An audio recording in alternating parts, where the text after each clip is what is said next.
The Smart Cookie by Jory, John, and Pete Oswald. Greetings! I'm a cookie. I live in a bakery on a street corner near a river. Come on in. Welcome to our little community. It's a warm and supportive place to spend some time. Pretty fantastic, huh? These days, life is sweet, but my journey wasn't always a cakewalk. When I was younger, I couldn't have imagined fitting in here. For a long time, I didn't feel comfortable speaking up or sharing my ideas. I didn't feel like a smart cookie. I wanted to be a cookie who knew all the answers, a cookie who felt confident in a group, a cookie who said, "Aha!" when solving a puzzle like this. Aha! Looking back, I had some trouble in my early days. I went to school in a gingerbread house. Our teacher, Miss Biscotti, was kind and patient. When I arrived each morning, she would wave at me and smile. But I didn't get the best grades, and I never raised my hand because I couldn't think of the answers as fast as the others. And I was the last to finish most tests. It wasn't because I didn't care, and it wasn't because I didn't try. Sometimes I would get distracted and mess up, even though I knew the material. Those were the most frustrating moments of all. Once, I misspelled the word dough. That was rough. Another time, I added when I meant to subtract. Occasionally, we would have a lesson where I had absolutely no idea what was happening. I just couldn't keep up. I imagined that my desk was a raft and that I was completely lost at sea, because that's what it felt like. At night, I slept in a cookie jar. I had about 6 dozen roommates. Move, you move. Don't you move? No, you move. No, you move. I would stay awake and stare out the window and worry. And it went this way, day after day after day. But then something happened that changed everything. It all started with a homework assignment. Miss Biscotti requested our attention one afternoon. "Tonight, I would like you to create something completely original," she announced. "It can be anything you want. Please bring it to the class tomorrow." That was it. There was no further instructions. Miss Biscotti winked at me as I gathered my belongings. I felt like I had a million butterflies in my stomach. Create anything?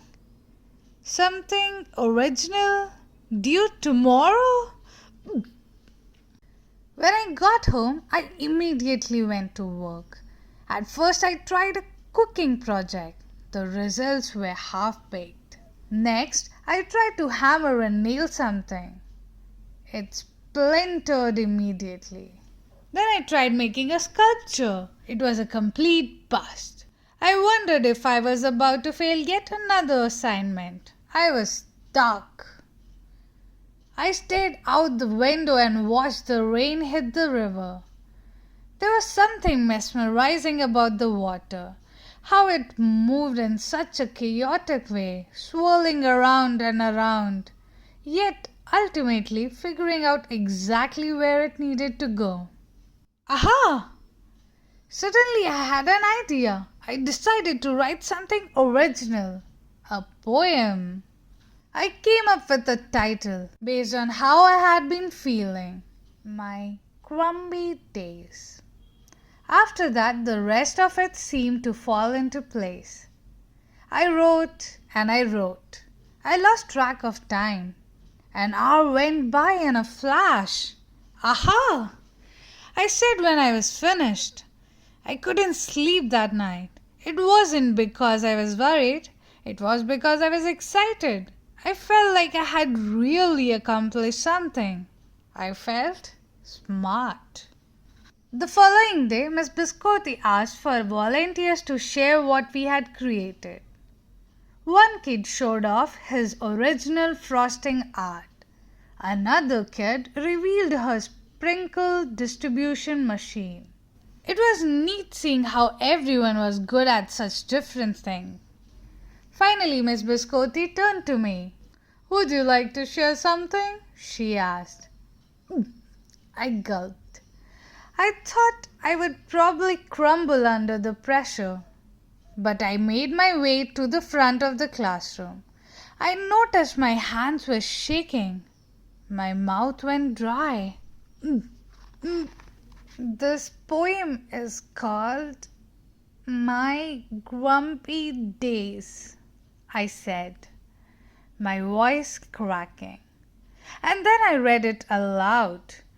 As I spoke, I noticed some kids nodding at certain lines.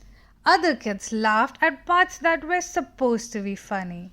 As I built towards the finale, I felt myself becoming more confident and animated. And in the end, everybody clapped and cheered. I promise you this, I'll never ever forget it. Miss Biscotti was beaming. "No one but you could have written that poem," she said. "It was completely original." Aha! I had done it. I had created something and shared it with the world.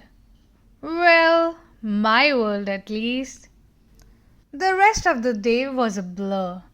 By recess, I was already planning my next poem. I would call it My Sweet Morning. Aha! I thought when I came up with the title. Later that afternoon, Miss Biscotti handed me a note. It said that I should keep on writing no matter what. That meant so much to me. School was a bit different after that. I wasn't so scared to raise my hand or ask a question or share my work. Sure, some things still don't come as easy for me as they do for the others. But now I know that you can be smart in many different ways. You don't have to have the answers to every question or suddenly be great at everything all at once. You just need a chance to try all kinds of things to find out who you are and what you like to do.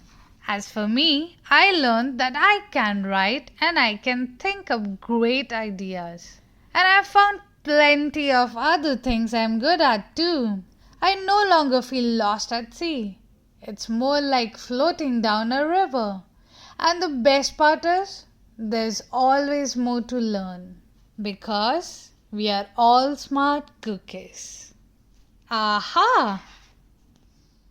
Please subscribe to my channel.